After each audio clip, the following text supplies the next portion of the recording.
Hello viewers, welcome to our lecture series on Indian ethos in management. And in this series of our lectures, the topic of today's discussion is spirituality at workplace.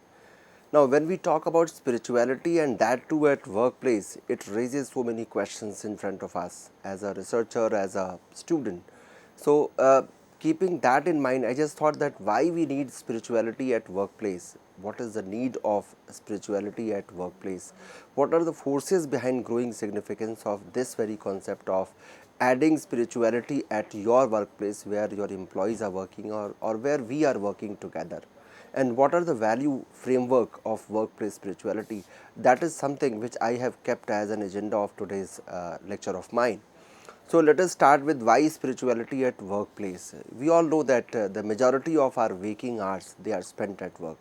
So the moment we wake up in the morning, the first very work which we are supposed to do is that we target for reaching to our workplace. So majority of our working hour they are spent at workplace, and the work we do and the culture in which we operate as an employee or as a superior, it is essential to our self concept, which affects the quality of our lives beyond work as well. So even whatever time we are spending in at workplace, the kind of quality time, let me add this word quality time at workplace, that actually have a reflection into our overall behavior, into our discussions, into our communications. Even when we reach our workplace, then too at times we have to discuss about our workplace, or we discuss about our workplace incidents, we discuss about our workplace happenings, that what actually happened. Imagine if you find your workplace to be so agile, to be so cooperative, that you have a very pleasant feeling and you feel like visiting it on time, and you don't feel like leaving it before you complete your work. And that can only be possible with the very concept of spirituality at workplace. If we somehow find the presence of spirituality at workplace, then of course it is going to make a difference. So we see growth and satisfaction through our efforts. There is no question about that. We all seek growth, we all seek promotions, we all need satisfaction through our efforts, both in terms of contributions we make and the fashion in which we make them. So we need satisfaction, we need growth, we need promotion. But to accelerate this sense of satisfaction is to motivate individual effort, and in doing so, we have to maximize the organizational performance. Because unless we contribute to the performance of organization as a whole, of course, there is no point we talking about our own growth, because our growth is positively correlated and connected with that of organizational performance. If my company does well, of course, I am going to have that growth in my profile also, in my salary also, in my remuneration also. And also, the qualitative side of that is the subjective side of that is that we feel we take pride in sharing with our other friends and colleagues, or even in society we pride in sharing that I belong to this company, I belong to this organization, I work in this organization which has now the positive presence in the market, or positive presence in the area wherever we are working, in the area to which we belong. So, but there are different approaches to spirituality at workplace. Interest in issues of spirituality, it has grown, it has increased over a period of time. If we look at the existing literature, existing research on spirituality at workplace, we find that there is an increasing trend of researchers taking interest in issues of spirituality, particularly which is related to the workplace. It has grown rapidly over the past 2 decades, and it has now moved from theoretical conceptions to definitions and eventually the measurements. Now the time has come when we talk about the impact of spirituality at workplace on employees performance, on employee satisfaction, on organizational performance. So now we no more talk about, we no more consider it as a theoretical conception. It has been well defined now, and now we talk about the measurement aspect of it, how to measure the impact of spirituality at workplace on employees performance, on organizational performance. So my dear learners, in this way we can say that existing literature is giving us a reflection or an indication that now this topic is something which is of recent relevance. We all talk about spirituality at workplace, and workplace spirituality is generally understood as either a set of static qualities which organizations may or may not possess, or there are varying degree of or traits that change little if at all over time, such as benevolence, generativity and gratitude. So the other approach, which is opposite to the that of static approach, it views workplace spirituality as a dynamic set of skills or capabilities which can change in conjunction with the external environment. So this is the second approach, of course altogether different from the static one, which sees this approach, this workplace spirituality, as a dynamic set of skills or capacities which can change with the external environment. And the forces which drive this growing significance, that is another question, that what are the forces which are making it possible, why people have started taking interest in workplace spirituality, why people now they are paying heed to the significance of this spirituality at workplace. What are the forces which are driving this growing significance? There are a number of factors behind that, but I will be telling you some of the significant one.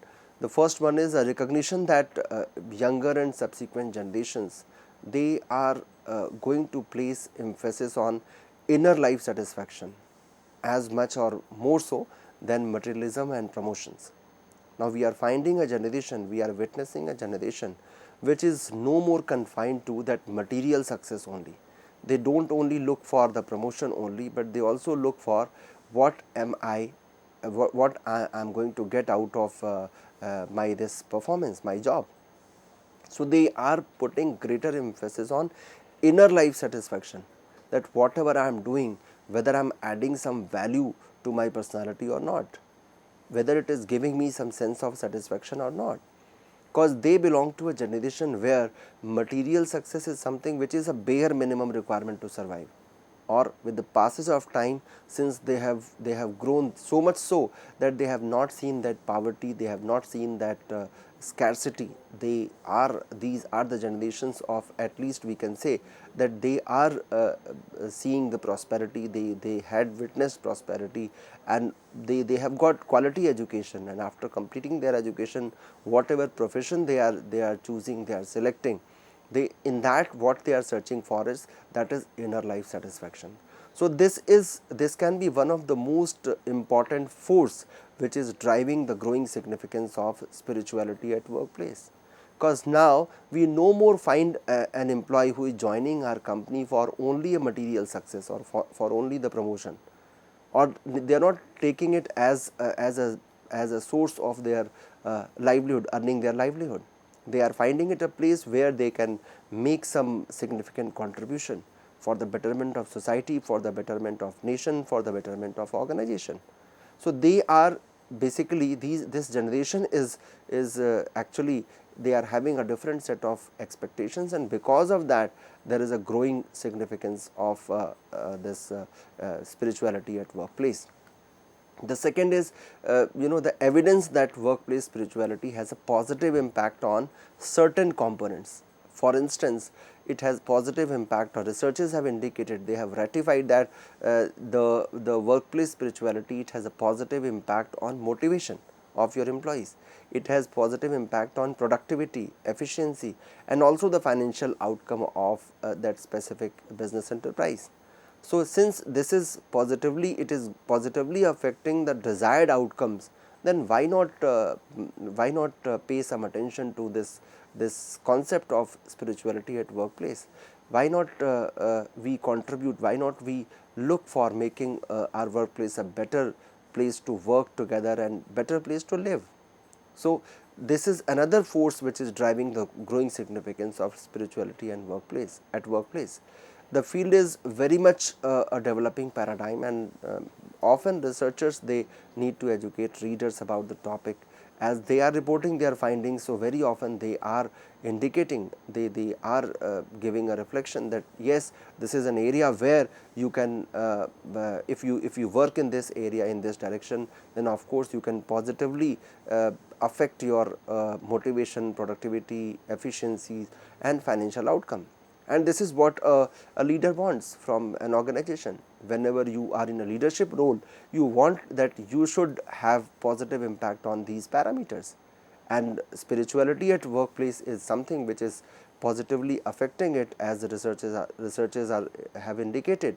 So this is the reason why most of the leaders nowadays, they talk about spirituality at workplace. Now, what is the value framework for workplace spirituality? Since we had already discussed about what is spirituality at workplace, why to discuss about spirituality at workplace, now we need to understand what is the value framework of workplace spirituality, what it encompasses, what it includes. It includes various components, but I am going to tell you some of the significant one. It starts from the benevolence. It has a frame, in its framework it has a component of equality, generativity, humanism, integrity, interdependence, justice, responsibility, trust, motivation, commitment, and many more.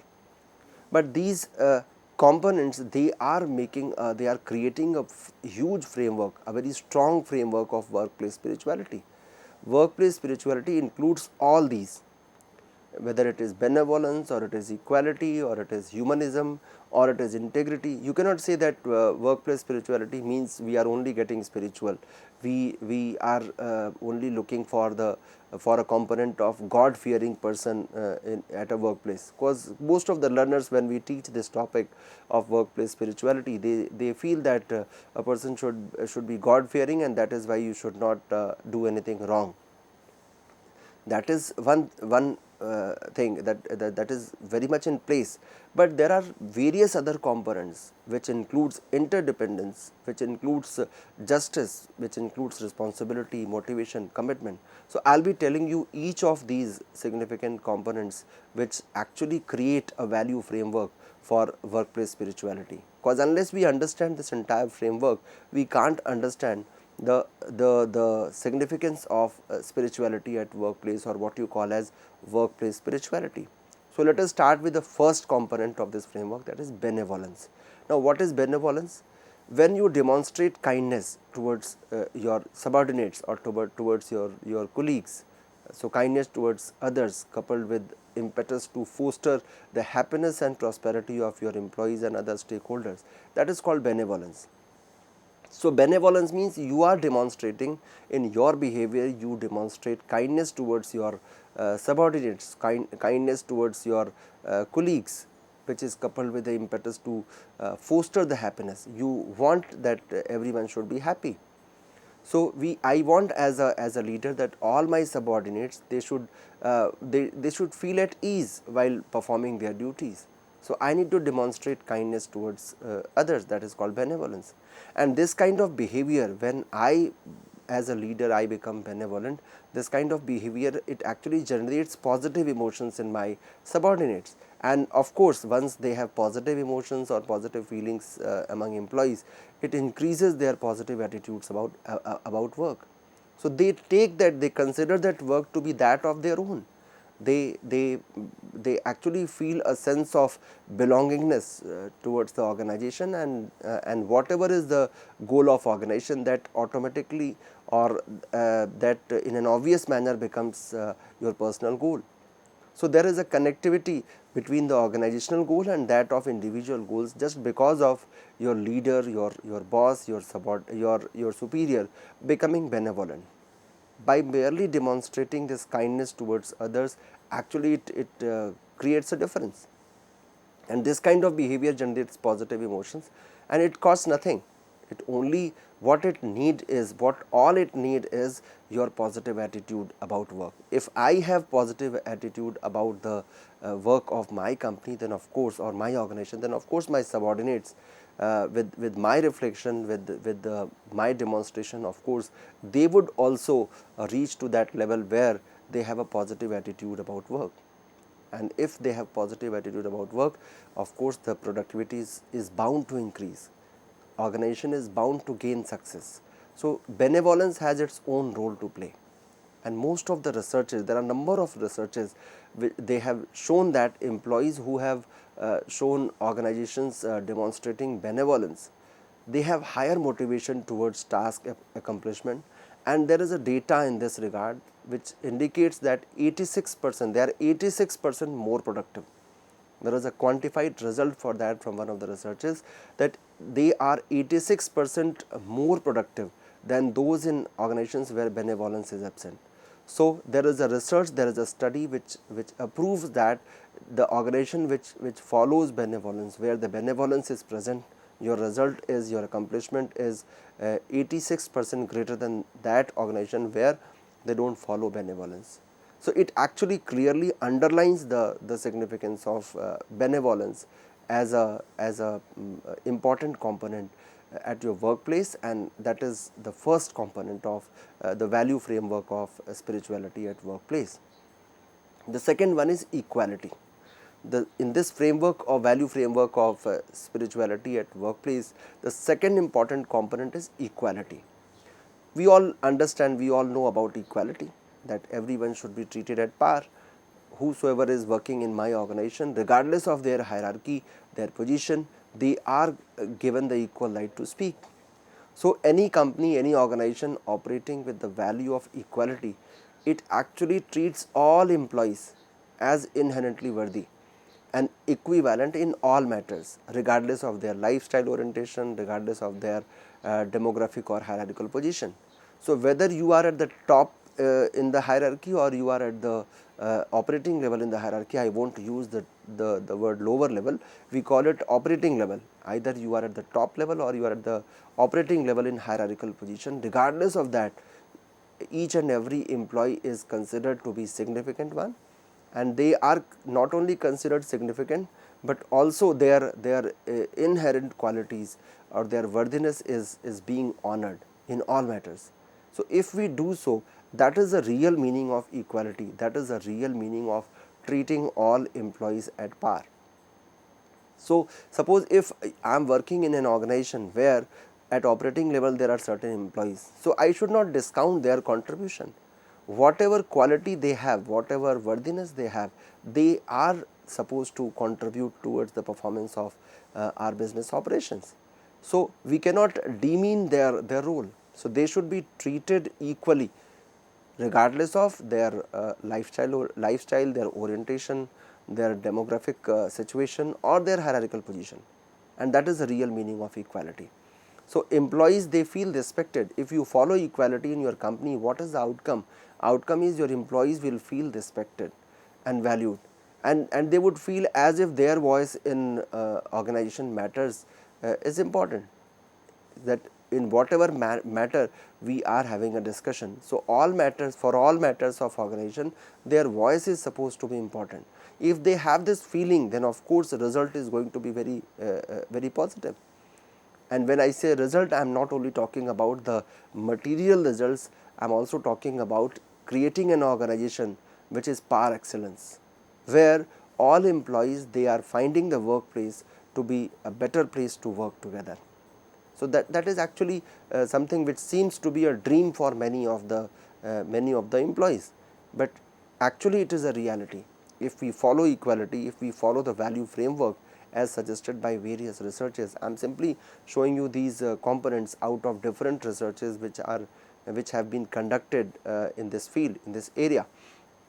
So organizations which demonstrate equality, they have fewer unhealthy conflicts. You would find the reduced political activity in such kind of organization.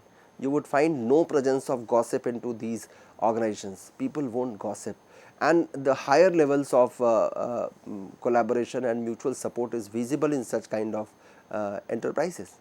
So mutuality automatically comes with equality. If you follow equality, the mutuality automatically follows. If I am following equality, if I am treating all my subordinates, each and every employee in my organization at par with, if they are heard, their voice is heard by the top management or by the management, then of course they would, there is no reason why won't they contribute towards the betterment of the business enterprise. And if it happens, what you would witness, that there are fewer unhealthy conflict, there is no conflict, and even if it is there, the ratio of conflict is almost nominal, and there is a reduced political activity. There is no politics in that kind of organization, because people are busy in performing their duties, and they are working under mutual support. So mutuality is another framework which can be considered as a byproduct of equality. So if you follow equality in this value framework while ensuring the spirituality at workplace, then of course the mutuality is bound to be there. Everyone would consider their task to be a mutual task. If I'm not available, my colleague will perform the duty, but in any case the organization will not suffer. The next one is generativity. It is basically the combination of two words. You are actually generating something, and there is an activity into it. There is an activity which is involved, which is tacitly included in this word. That is why we call it generativity. So an activity which can generate something, that is called generativity. Again, in the value framework of spirituality at workplace, this is one of the most significant component. Generativity in organization is expressed through policies, practices and programs. By the way of your policies, your practices, your programs of your organization, which demonstrate a concern for the future, that we are concerned about our future. We are living in present, but we do care for our future. That 10 years down the lines, what I am going to do, where do we wish to stand, for what we are supposed to be known for. I want my company to be known for what? I want my company to be popular for what? I want my company to gain publicity for what? So that is basically a concern for the future, and the individuals not yet born, even those who have not taken birth, for them we are concerned, who may be affected by activities undertaken in the current time period. So here we are concerned about that what can be the future impact of our activities on people who are yet to get birth, who are not even in this world, and they are about to come. They belong to the future generation. Here there is a concern for the future generation which is going to join us on this mother earth. So generativity in organization is expressed through your policies, practices and programs, where you show your concern about the future, about the ecology in which you operate. So whatever activities I am performing, what will be the possible impact of it on the coming generation? That is a reflection of generativity.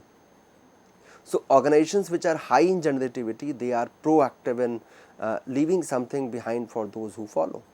We want that we should leave something positive behind us for others, for coming generations. We should not deplete all resources, rather we should create some resources, and that is why, my dear learners, nowadays we talk about the energy which is renewable. We talk about the renewable energy, we talk about renewing the resources, we don't talk about depleting the resources. So it is basically our concern towards the ecology, our concern towards the coming generation which is supposed to join us after we leave this world. So what would happen to them? What kind of world we are going to live to leave for them? What kind of world they are going to have for themselves to live? That is something which is which emanates from this very idea of this very value of generativity. So behaviors which evince generative concerns, for instance, we can take the word sustainability nowadays. Sustainability practices or practices which are sustainable, awareness of environment impact, and there are many other factors, there are many other areas which actually indicates towards the generativity of a company. It shows that these orientations, they are positively correlated with career outcomes, their role clarity, loyalty, productivity, and of course job satisfaction. So generativity is actually indicative of looking forward, that we are looking at the future. So this is another important component under the value framework. Moving ahead, another component in this value framework for spirituality at workplace is humanism. What is this humanism? It is basically expressed through practices and policies which assert the essential dignity and worth of each and every employee. And while doing so, it offers opportunities for personal growth as a function of achieving organizational goals. Here we are actually offering, we are actually providing opportunities for your personal growth, which is actually an outcome of achieving organizational goals. That once you achieve organizational growth, once you achieve organizational goals, then of course your personal growth is also ensured. Or you can say that your personal growth is interconnected with that of organizational goals. It goes simultaneously. And the positive effect of humanism on organizational culture can be increased hopefulness. I'm very hopeful about my career growth. I'm very hopeful about my future while working in my organization. That is something which I'm getting from the humanism. So the right word, the core from where I am getting this increased hopefulness is nothing but the humanism. The self-esteem which I am gaining, the job satisfaction which I am gaining at my workplace, it actually emanates from the humanism. And it is expressed through where? It is expressed by the way of practices and policies of my company, which asserts the essential dignity of mine as an employee. So, if the policy and practices of my organization is honoring my dignity, is asserting the essential dignity of mine as an employee, then of course I'll become hopeful from my organization. I would feel myself to be an esteemed member of that family in which I am working. So, humanism is another component of the value framework of spirituality at workplace, which contributes positively. And employees, they are less distracted and they are able to focus more clearly on the task required if your company, by the way of its policies and practices, reflects humanism. In companies acts, if you find the presence of humanism, then of course your employees will not get distracted. There would be no scope for poaching. The others cannot poach your workforce, your good workforce. So there would be the attrition, there would be a restriction on the increasing attrition rate also. So you can have a check over the increasing attrition rate if you follow humanism into your policy. So employees who view their workplace as a place to advance spirituality, they are inclined to exert greater work effort than those who view their organizations as merely a means of a paycheck. So, if I consider my workplace to be merely a means of to my paycheck, then of course I won't view my workplace as a place to advance spirituality. But if I'm not looking at my workplace from that perspective, then obviously in a very natural manner I would actually advance. I would actually find my workplace as a place to advance spirituality, and I would be inclined to exert greater work effort. I would try my organization to always go high. I would always keep the flag of my organization higher and higher. So, this humanistic values, they increase employees' identification with the organization, making them more protective of organizational reputation. So, my dear learners, some of the significant component of value framework of spirituality at workplace I have discussed. The remaining part of these points I will be sharing with you in the next lecture of mine. I hope you must have enjoyed today's lecture of mine. Thank you so much.